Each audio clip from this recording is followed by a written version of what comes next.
All right, hey, let's just start early because we don't have any coffee downstairs. So we can start a bit early. Some of our usual participants are in the newcomer class today, and there's quite a crowd in there. So praise God for that. Good. Yeah, so let's open with a word of prayer.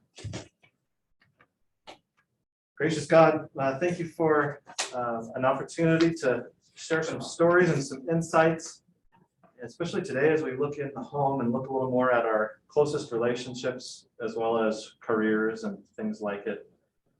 Help us to see your upside down spirituality as a sign of hope, that we don't have to be conformed to the ways of the world, but can be transformed by the renewal of our minds.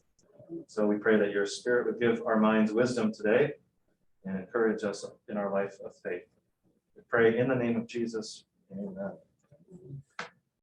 All right, so we're making up for lost time when I was gone a week. We're also not meeting next week because we have our annual meeting.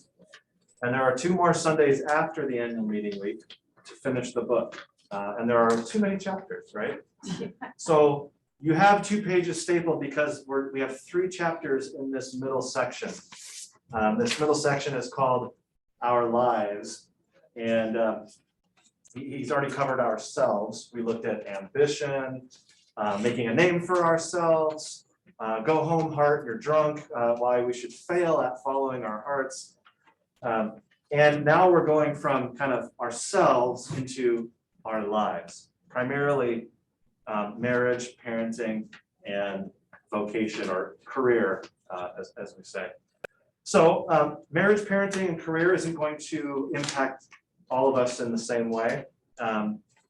But I think everyone in this room has some connection to some of those things. And anyone watching online as well, whether we are parents or are currently married, these things of course have some overflow to other areas of our life. And that's just fine. So I'm not going to promise we'll get through the pages. I would rather have great discussion and feedback from everyone than to make sure we finish 4 pages. And I reached the point in the book where Amazon Kindle told me I've reached the copyright limit of copying and pasting their book into my file. And I said, well, that's fine. I can find a way around that. So it took me a little longer to copy and paste because I had to put it in one place and go into airplane mode, get offline, copy it into something else, get back online, and I don't know. It's kind of weird, but it sure beats typing it all out by hand.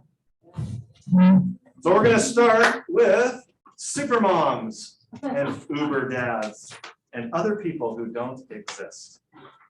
So today's first failure is the failure to be a perfect parent.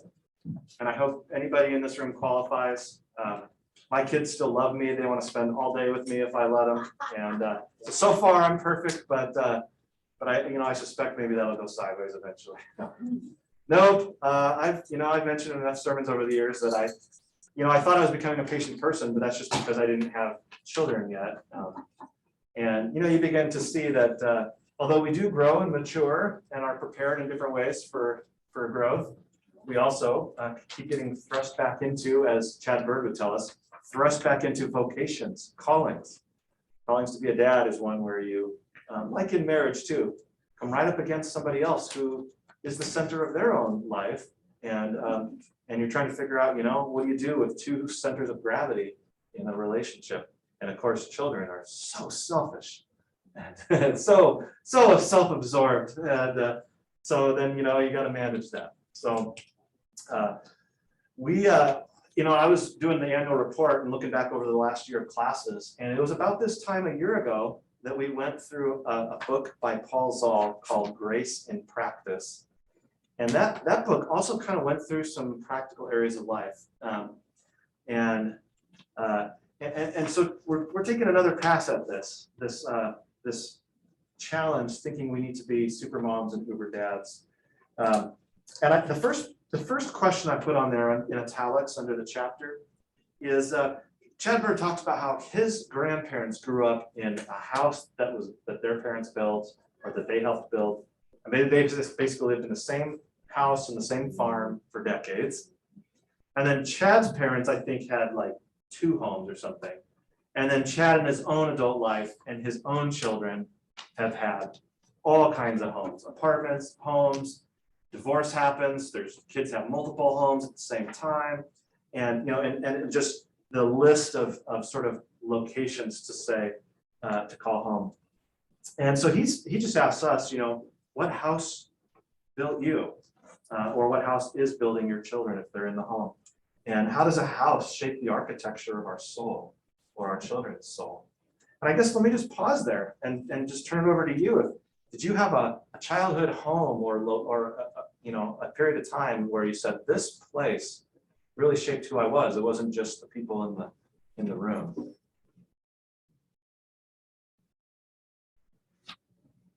Kathy. I spent the first couple of years of my life with my grandparents, my mother's parents, that my great-grandfather had built for them.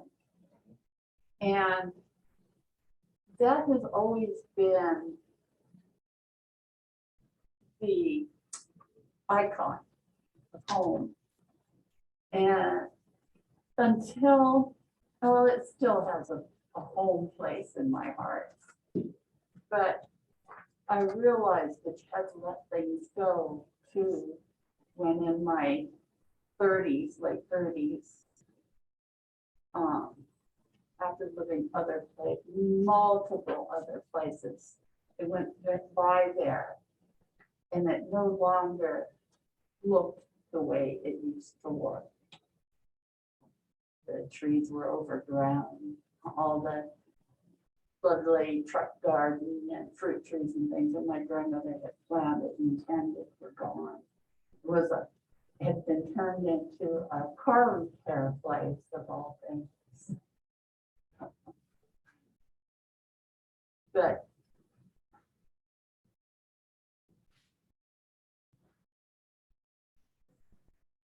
so there was homeworks that went on there. There was gardening. My grandmother used to sit under the orange tree with me, and she would read the Bible to me, and then we would talk about it. So, that's one of the ways that home shaped me.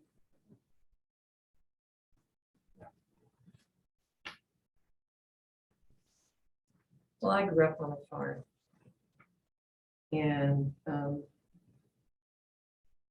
it was my grandfather's land, and just half a mile down the road lived my uncle, and that was also my grandfather's land, and that was the area I grew up in for the first 11 and a half years of my life. And it's always had a big impact on me, I believe. And I love the outdoors. I love open spaces because there was no end to the open spaces, rolling hills and animals. We had animals, lots of animals. And I can remember when I was little, living with my grandparents in that place, just half a mile down the road. It was cold, and the little lambs would come in. I mean, they'd be in our entryway. There'd be straw in there, and there'd be little lambs in there because if they were to stay outside in that North Dakota weather, they'd freeze to death. And so here we are with the animals. I mean, it's just, to me, it's the most precious memories. I mean, our whole family adored animals, just adored animals. And that has stayed with me. It's just stayed with me. I never lived on a farm since then, but I've always been very fond of animals. And they're God's people. And they show love. They just show love. They show me how to love me and how to love others.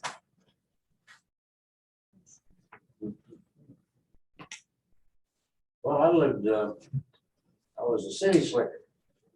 This little town, lived on Main Street. But I had the best of both worlds. I walked out the back door and I was on a farm. Well, I had more fun going on the farm than going out my front door, and more experiences.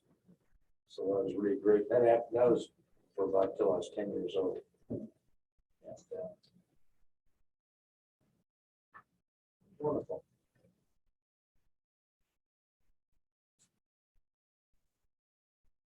Grew up on Century Farm.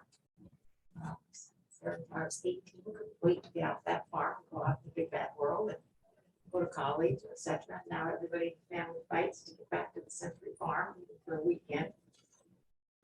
Look back now and realize I probably didn't appreciate it as much as I should have at the time. That probably shaped who I am.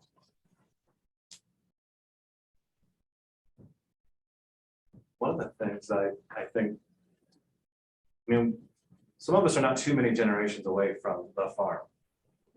I don't know the stats, but you know, a vast majority of people were homesteaders. If not a farmer of one type, it was of another, or at least some land. So you had some, you know, you were growing some of your food.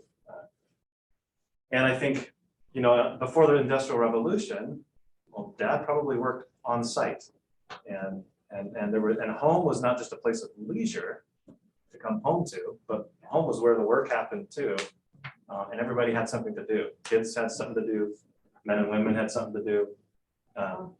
And you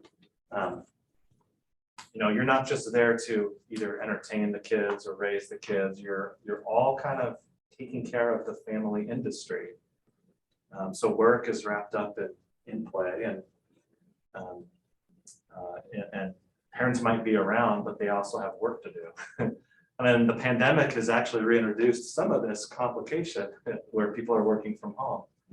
My kids were used to that aspect because my books are at home, and you know, there's a pastor's study at the parsonage. And so my kids have always had to learn kind of, yeah, I'm home, but I'm only half here, you know, or I'm on the phone or something. And, you know, so they've seen that overlap of just because Dad's home doesn't mean he's around or available all the time. But there is something to that. I don't know if, do you recall feeling pressure to sort of be a certain kind of parent, either as you were raising your kids, or did you see your parents struggling to kind of present their parenthood or their kids in a certain way in public? I don't know if that's something that's just gotten worse over time, or it's just new people are experiencing the same old thing, and it's just something that Chad Bird brings up that applies to anybody, right? I'd say that what house built me was the parsonage. Mhm. It was that was my life right there, and all the area around it. The park was ours. We lived right around everything here, and this was my first 18 years of my life was here. Well, that's what built me. Yeah. You can relate. It was certainly true that you interacted with your family all day long on a farming situation, you know, and the men would always come in for lunch and coffee, and they were always around. But you kids, you know, the kids played around that too. But we started working from a young age. Like you said, everybody worked. Yep. Well, that's true. Well, I think it was good that you had generations and each other. I think you bonded as a family. It's interesting what kids remember. So, like when I was going to this farm, our Johnson's farm, and like during World War II, he was always collecting metals and stuff, and I take some of the stuff like carburetors for copper and all that stuff. But his wife was a great person, a wonderful cook, except he was a tremendous kid. She made lumpy chocolate pudding. Uh-oh. Little kids don't like lumpy chocolate pudding because they don't know what's in the lumps. Still cultural affection. Yeah. But just as far as the parenting, I think my parents anyway, they were so busy that, you know, they weren't any thinking at all scientifically or anything about how they were parenting. Yeah. They were just getting through every day. I felt a great deal of pressure as a parent to be a good parent and to bring up my children properly. That included keeping a clean home, 3 meals on the table, teaching them that they were not the center of the world, that there were other people, and that by their selfish behavior they could hurt others. And to share, it was not all the land. I found myself in situations where I had to go to work too, so I had to do an 8-hour-a-day job and raise my children who were at the beginning pretty young. They were still in elementary school. And then that continued through middle school and high school. And so, you know, 8 hours on the job, come home, and maybe pick up groceries on the way home, fix dinner, clean up all the dishes, the snack dishes while I was at work, and the dinner dishes, and throw some loads of laundry in the washer and take some out of the dryer and fold them and put them away, and sweep and mop the floor and vacuum and clean the bathrooms. And it was hard. It was very hard. And I felt it was important for my children to know that they too needed to expect to work when they grew up, and that people's health and well-being was involved in that. But that came from my parents and my grandparents, who my grandparents were young adults during the Depression and didn't come from wealthy families that could support them, and were not skilled or highly educated. And then the same is with my parents too. And you know, their backgrounds where you do things in a certain way. We don't do that. We do it this way. I think for us, I can truthfully say that life in a parental way and life in a real way started when our children were born. And I think that's the family life that I first had, actually. And so to have others around you like your own children are something that we have enjoyed since day one and still do to this very minute. The other night when we were back for a birthday party with our grandkids, and that kind of a life, because you nurture them and they nurture us. And so I can say that I think our lives changed, and we have always loved being with our kids and vice versa. So I would like to say though that all began for me with many unanswered questions about my own life. But the night before last, I was emptying one more box of junk that we had in our basement when we moved from Gettysburg 10 years ago. And it's still in our garage, which is our basement, you know. And so I was emptying a box the other night, and then Barbara and I were discussing what I was reading right there.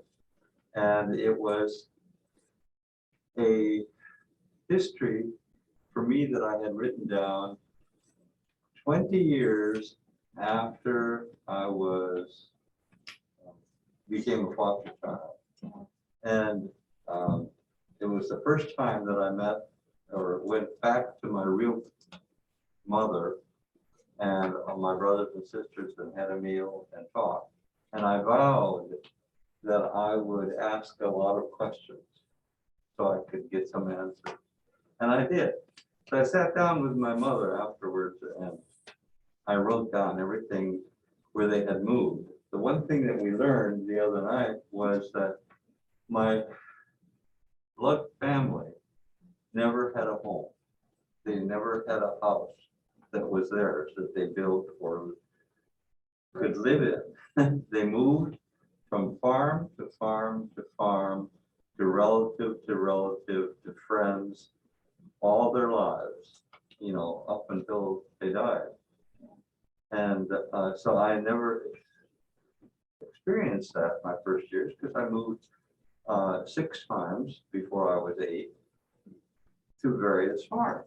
And so it wasn't established in a home, so to speak, because my father was a harness maker and a carpenter, and he was always drunk, couldn't hold a child.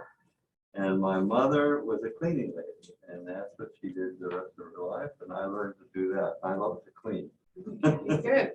And so then when I became a foster child on my 8th birthday, I left all of that. And I left my sisters and my brother. And I learned quickly that the people who took me in did love me very, very much, and vice versa. And church became important. And I happened to think when I looked back that I had never, ever gone to church in my first 8 years. And all of a sudden I was in a family that went to church. And it was called West Norway Lake Lutheran. And so it was where all the farm people around went to that church, and our friends, our neighbors, our schoolmates, everybody. It was my first experience on having that kind of a life. And so I quickly learned that it was God who lived in me and created me, and I was always being guided for everything that I did after that. I didn't think of it from the first 8 years, but from there on, I certainly did. And, they were good church-going people in that sense, if you want to put it that way. They're all farmers. We worked hard, and I learned how to work when I was 8. I know that. And some discipline. And discipline. I had, yeah, that's the one thing I wrote down, that I finally had discipline. Because I didn't have any discipline. And our family showed it, and our family of brother and sisters all went haywire. They had very, very bad lives. And I was very fortunate. I didn't have that kind of a life. But the thing is that I was fed. I was the only child, but then we had other children coming through for a year or so and living there. But we had a hired man, and a grandmother had a retarded son that was there. And so I learned a lot of other things from having that experience. But what I did learn in all of it is that in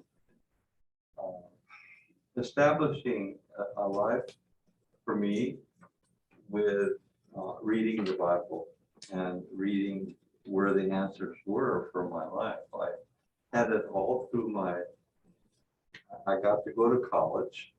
I normally would never have. And then I worked for 2 summers on the farm again to help my foster father. And then I have not done that since that time. But those people were the ones that were feeding me the Spirit through Christ, I think. and that is what has been my blessing and understanding of why it all happened. Because for years then, I really from my eighth birthday, I had a headache. And I had migraine headaches till I was 30. And still, through all of it that I read that I had a headache. I wondered what happened to my parents, or I wondered a lot of things, but I still had to do everything else that I was living. You were healed of your headaches. But I was healed then of my headaches through a pastor, a guy named Buckin, and he came and he laid hands on me, and we were at a dinner table, and he asked some questions, and in the process, he put his hands on me, and I was healed. 2 weeks later, I realized I was healed. I didn't know at the time. But I had experiences like that was always indicating that I was being taken care of. Constantly, I had a really good feeling of security. I really did, in spite of the other insecurities. But it was always Christ or God or the Holy Spirit or whatever that guided me, and that's why I'm here. You know, just coming to Eugene. So anyway, the revelation that we experience when we are put into tragedies or struggles is the purpose for the tragedies, and it's all beneficial.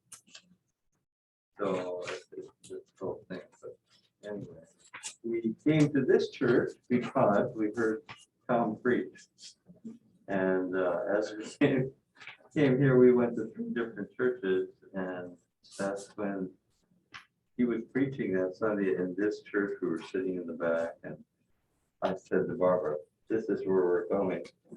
So we did. Thank you, Tom. Thank you.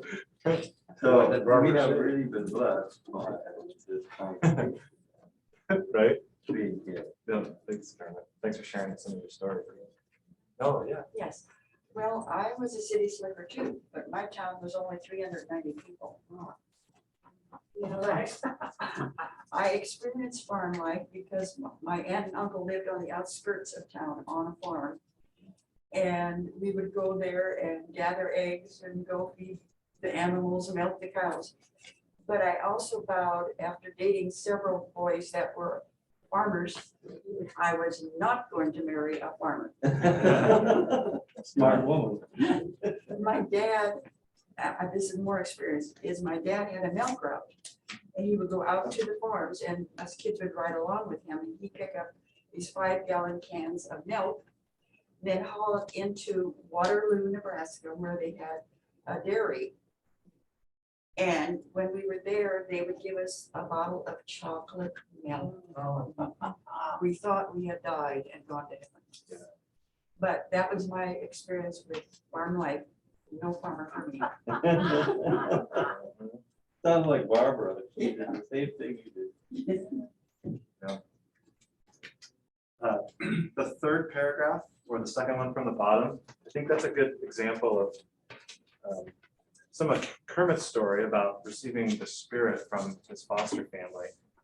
Bert had talked about getting caught with a Playboy magazine by his mother. oh, yeah. She said, "I found your book," and he has to fess up. But she forgave him, and without conditions, and other than she got rid of the book. But he says, I learned an invaluable lesson that day from my mother about how to be a blessed failure at parenting. My mom failed to treat me ungraciously. My mom failed to deal with me only as a hard-nosed judge. My mom failed to be a perfect parent who demanded perfect children. My mom failed to be a super mom. Instead, she was simply a Christian parent. She spoke to me as a fellow sinner in need of the same grace that she herself had received. That's what 8 bird is. Right now, he's in his 50s. What generation? Yeah.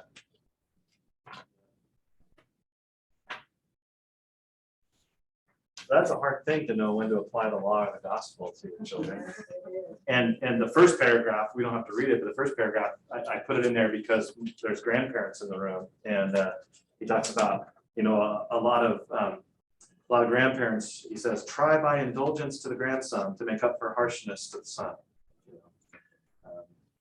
And who knows, but. And then the big paragraph in the middle is it's just a laugh. A mother posted this online a few years ago about all the things you need to make sure of your children today. You know, everything from their academic, emotional, psychological, mental, spiritual, physical, nutritional, social needs. Don't understimulate, overstimulate, improperly medicate, helicopter, or neglect them. You know, screen-free, processed foods-free, GMO-free, negative energy-free, plastic-free, body-positive, social conscious, egalitarian, what else? And it just goes on and on and on and on. And then she said, how to be a mom in literally every generation before ours, feed them sometimes. So, you know, part of internet and social media is now, I mean, every tip and trick that's out there is there. And there's a whole genre. I mean, there are people whose job is to be an Instagram mom. Oh. So they're on social media and they post they try to make it authentic, right? Oh, the kids are crazy today. And buy my product, you know, like, I mean, we've been there. And there's a whole kind of genre of presenting how to be a parent today. And of course, you know, during a pandemic and during a very socially divided time, then there's how not to be a parent on every side. So, you know, there's sort of a lot of that complexity.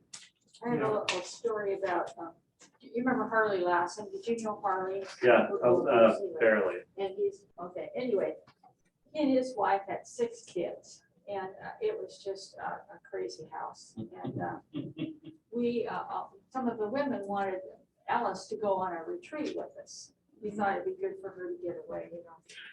And so the week before she went, or when we got to the retreat, then we said, well, Alice, how did you tell Harley? Because Harley didn't know a thing about the kids. He's out building houses. He never took care of the kids. He didn't know what was going on.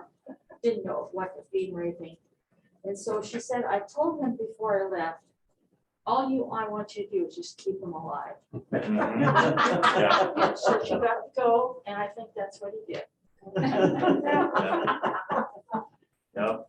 I think the pressure on the parents today is far worse than we had. My husband was considered a hands-on father.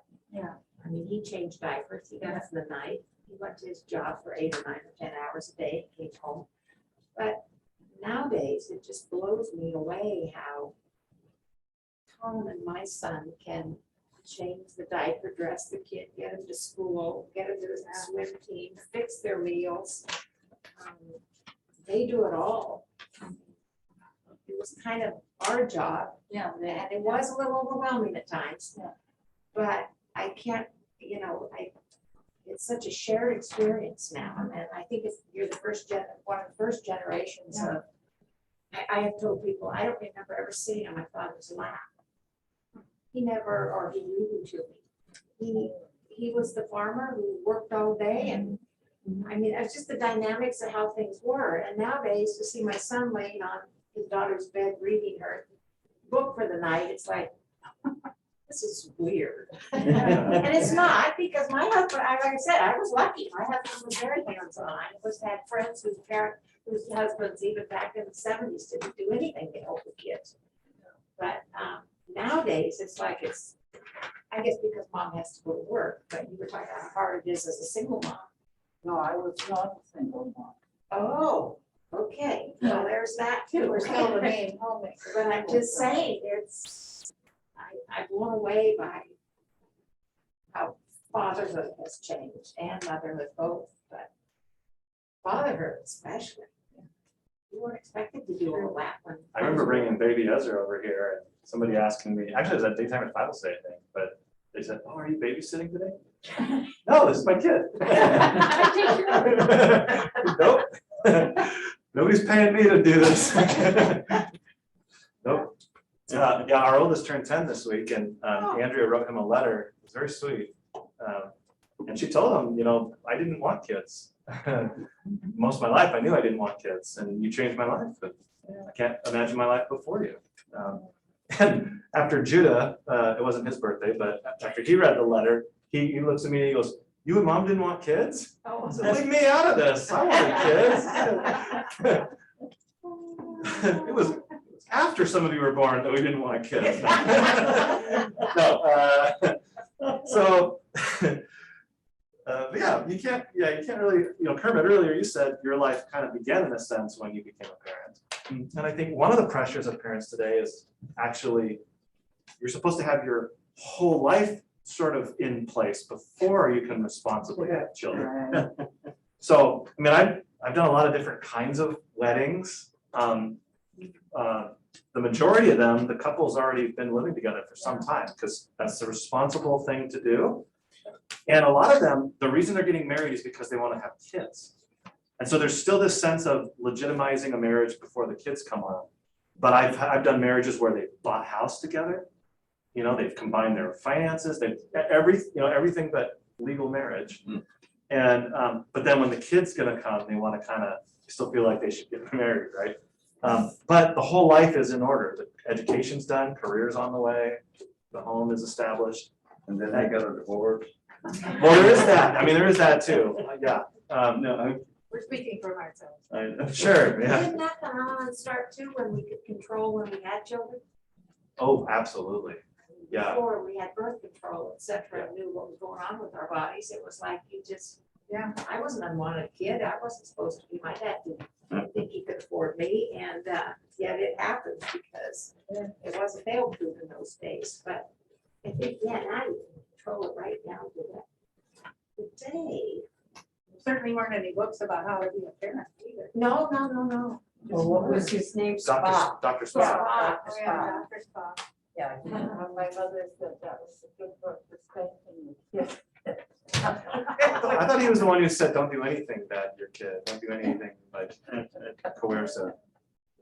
There's a hilarious video that went around a couple of years ago where a social worker or something is trying to tell us parents to make sure you get diaper consent from your infant before you change their private area in their diapers. I'm like, you gotta be kidding me.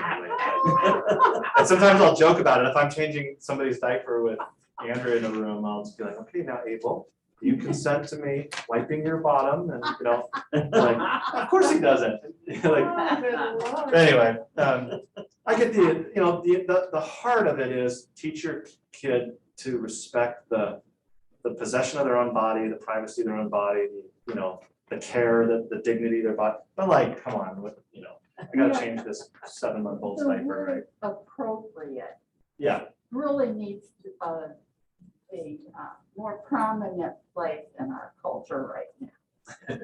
right. The last thing I want to say on this, at the top of the second page, he has a really good paragraph about kind of turning the corner towards the upside down spirituality of parenting. He says, the house that builds each of us, fathers, mothers, sons, daughters, is the house of grace, constructed from the wood of a Roman cross, decorated with the holiness of the Spirit, and inhabited by the Father who holds us all in his lap of mercy. Talk about fatherhood changing. The table overflows with the sweet desserts of the kingdom of God. The foundation will never crack. The roof never leaks. This is the house that Jesus built, the house that builds our lives, our loves, our identities. It is a house for failures who are beloved of the Father, in whom he rejoices as only an Abba can. That's the ideal. There we go. Yeah. I think one of the things that really became a challenge after when the mothers started working out of the homes is order. Order. Yeah. Yeah. And, Well, it's tour time. So. when we were growing up, my mother, of course, didn't work outside of the home. Yeah. And we had chores, they were listed on the refrigerator, they would change every week. I mean, she would check to make sure that,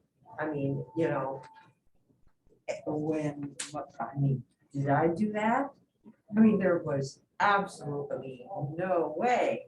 I was, working 10, 12 hours a day. There was no way I was gonna be able to, when I started working out at home, teach my children chores. Now, my two older children, because I was home more with them, did learn chores. But the youngest one, I was working the entire time. And oh my Lord in heaven, does it show? There's really a difference because the two older ones, I mean, there's order that's really important to them. But this little one, oh. And I feel bad, I really do, but I couldn't do it. I just couldn't do it. There are just so many hours in the day. It was a real revelation. And, with the profession I chose, I really didn't have a whole lot of energy to give when I came home. Because it was all Did you work on the overnight? floor. All at Yeah. the bedside. Right. Yeah, you were caring for people all day. Yeah. Well, I don't care what people say about raising kids, but you can raise them as best you can. But every kid has their own mind, their own spirit. Sometimes you can't control him no matter what. He's just that way. And the only thing you do is be kind of love him, but you have to say you love him. Like say, spank a child and save his life. Well, if you spank a child, don't use your hand. That's why they invented paddles. Just like animals. You don't discipline your dog, you don't use your hand, you use a towel or something. Then he's not afraid of your hand. So a kid is not afraid of his dad's hand, but he hates that paddle. So, My mom used the yardstick. I didn't think that was so great. No. well, especially when it was 48 inches. It was at least a 36 one. Yeah. Well, blessed are those who fail at being super moms and super dads. Yeah. For they are forgiven children of the Father. Thank you. Yes. I found that in parenting, as in life in general, is those places where we're not so good gives the other person an opportunity to excel. I do laundry great. My mother used to ruin everything I had to wear. Or I wouldn't have any clothes to put on. So, but Kane, I took over doing the whole laundry for the whole family.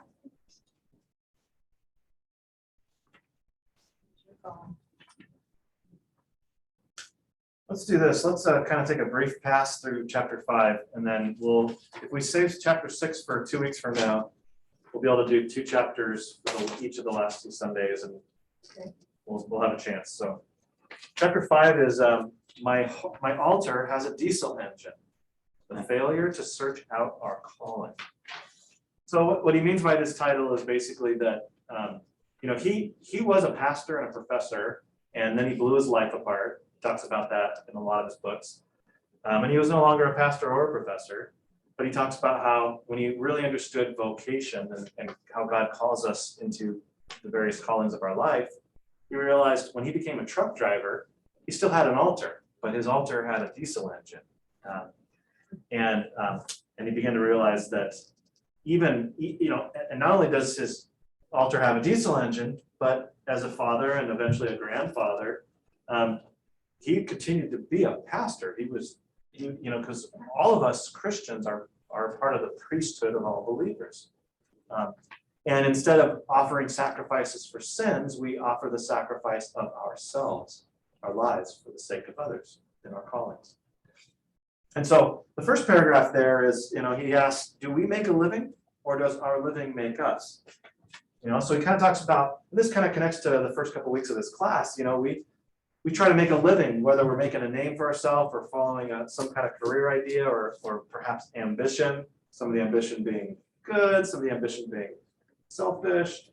And we talk about making a living, but what he claims is that in effect, our lives end up making us, shaping us.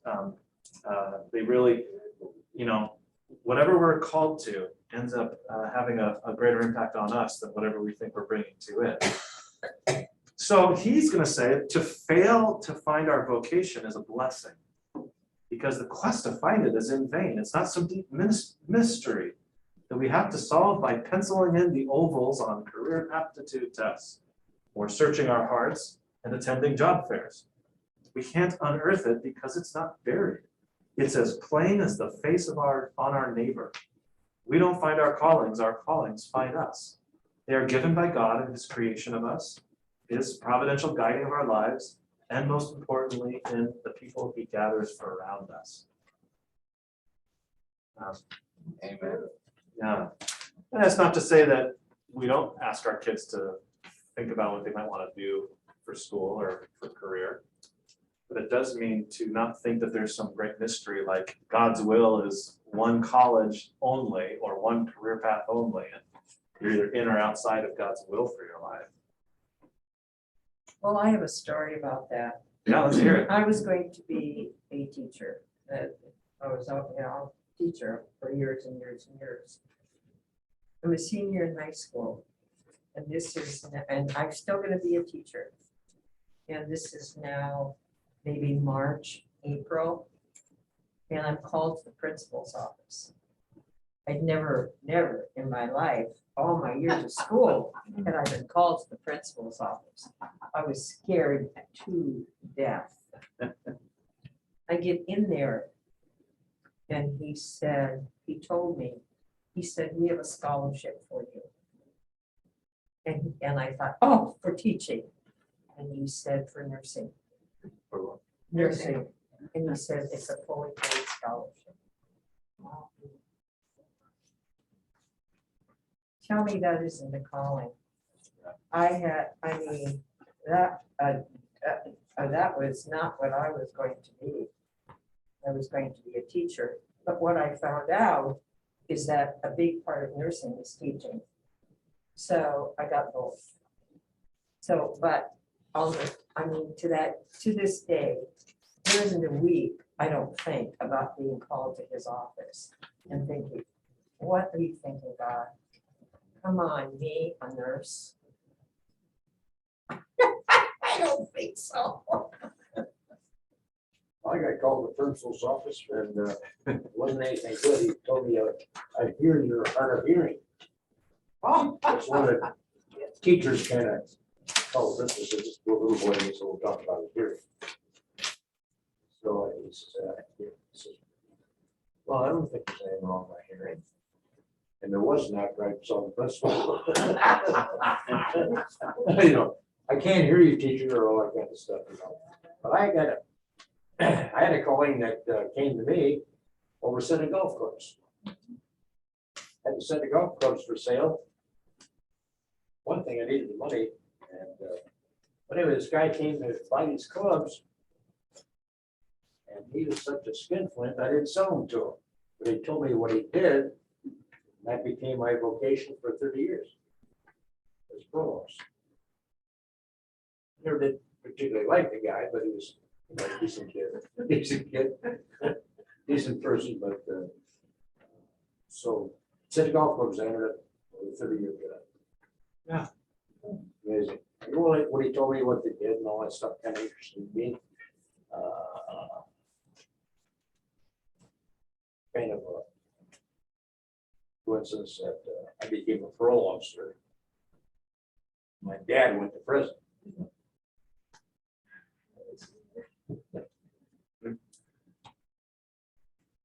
Well, so then, yeah, he talks about, in the end, it doesn't matter whether you seek to be a janitor or a jeweler, or a spouse, or single, priest, or private investigator, but that we seek God's kingdom first. Don't be anxious about our life. Know what we'll be. Yeah. Calling is to be is to serve our fellow human beings in the name of Christ. That's our call. So bottom of the page, everywhere we look in the church, we see priests. These noisy, energetic VBS students coloring a scene from Noah's Ark, they are priests. The elderly gentleman who uses a walker to shuffle to his favorite pew, he's a priest. The youth group, the choir, the ushers, the pastors are all included. Our ordination into the priesthood happened on the day we were baptized, into our great high priest, Jesus. We become part of the chosen race, royal priesthood, holy nation. That's a quote from 1 Peter. All right. So the failure in this, so the failure to find a vocation is that it's failing to find a quote unquote secular calling. You know, and I know that there's kind of tradition to think that being like my role as a pastor called to a church is ministry, and then other stuff is like something else, or I have a calling and other people have a job. You know, and like I'm not supposed to say Bethesda hired me. Bethesda called me. The government considers me self-employed, not an employee of this church.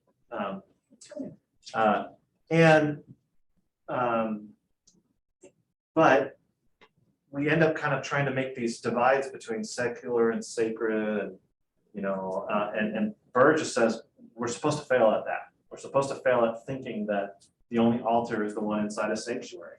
So he says, whichever direction we turn, there's an altar awaiting us.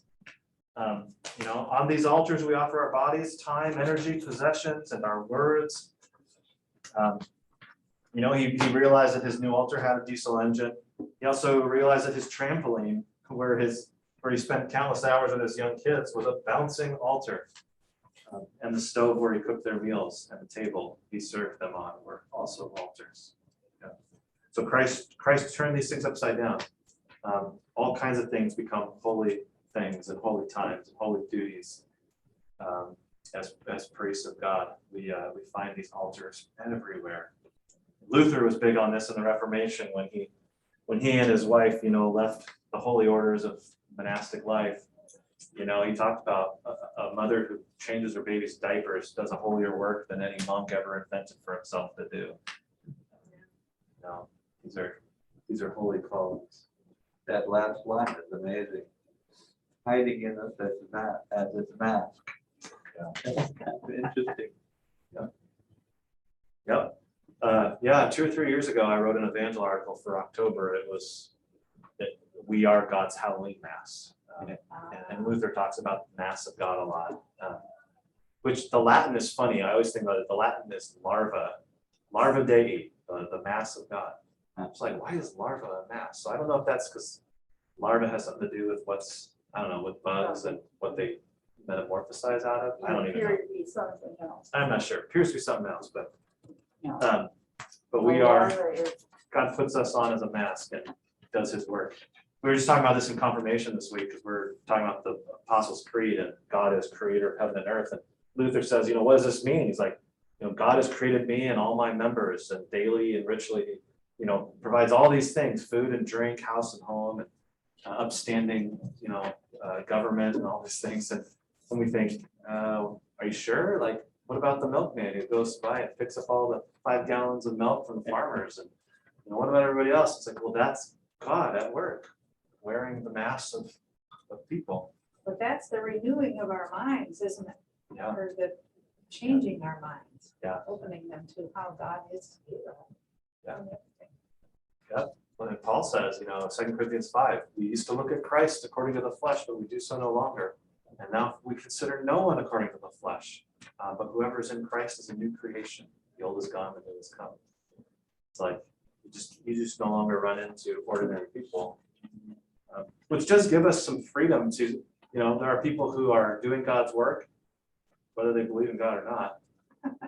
The work that needs to get done is getting done, and so there's some common ground to start from if you're sharing Christ or you're witnessing your faith. That you don't just have secular people doing secular things, but God loves to work behind mass, and I mean that's really what it means to be made in the image of God. Is that God created people to rest and to rule in His creation. Okay, change to at the 8. Oh, yeah. Was a big fan of Corey Ten Boom, and I still remember all the stuff she wrote was when she became bedridden in a home, that there's nothing more she could do for God. Someone asked her, subject came up, well, of course there is, I cried. Who was that? Corey Ten Oh, Boom. Corey. Oh, my gosh. yeah. Right then. I just remember thinking, wow, that's an important job too. You're in a nursing home and you're bedridden. That's still one of the most important Not a jobs. calling. Corey Ten Ten Boom. Oh, yeah. Yep, my grandmother taught me that, she says, you know, I used to think that I would tell people, well, I'll pray for you, like, it's the least I can do is pray for you, but let me know if there's something more I can do. And it's like, then I realized, like, the prayer is the most I could do for you. Let me know if there's anything less that I could do, you know?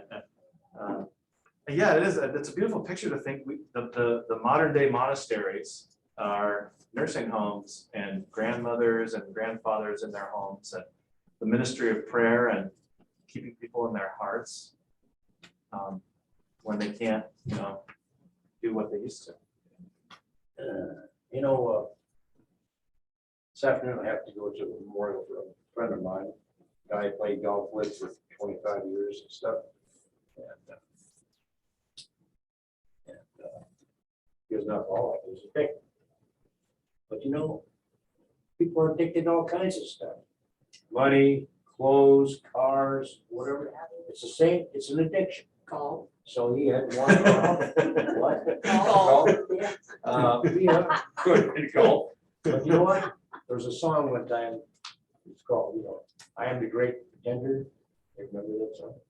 Well, Bob was never a pretender. He was what he was. That's what we, his song, that's what he was. He didn't have any kids, but I'm sure if he had children, he'd been a great father, even with drink.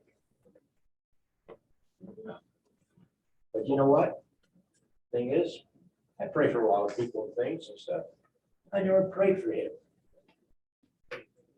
Not once, ever. I feel bad. You're absolved of that. He doesn't need your prayers anymore. Rest the soul. Well, let's wrap it up. Thanks for all the stories. Now, so let's go away from here with the image of an altar, wherever your altars might be, whatever they might look like, as well as the image that although we've already all blown the chance to be a super parent, we also want to make sure our own kids don't have the pressure to be super parents, and again to kind of come back to that blessed knowledge that God is our Father and Christ has built the house and prepared a place for us, and that's where we are truly at home and shaped by that home. And then the last blessing is, blessed are those who fail to find their calling, for theirs is the kingdom where life and love and service find them. Pretty good. So be on the lookout for altars, and off we go. So I think we're done for today. Thank you so much. Thank you. All good. Oh.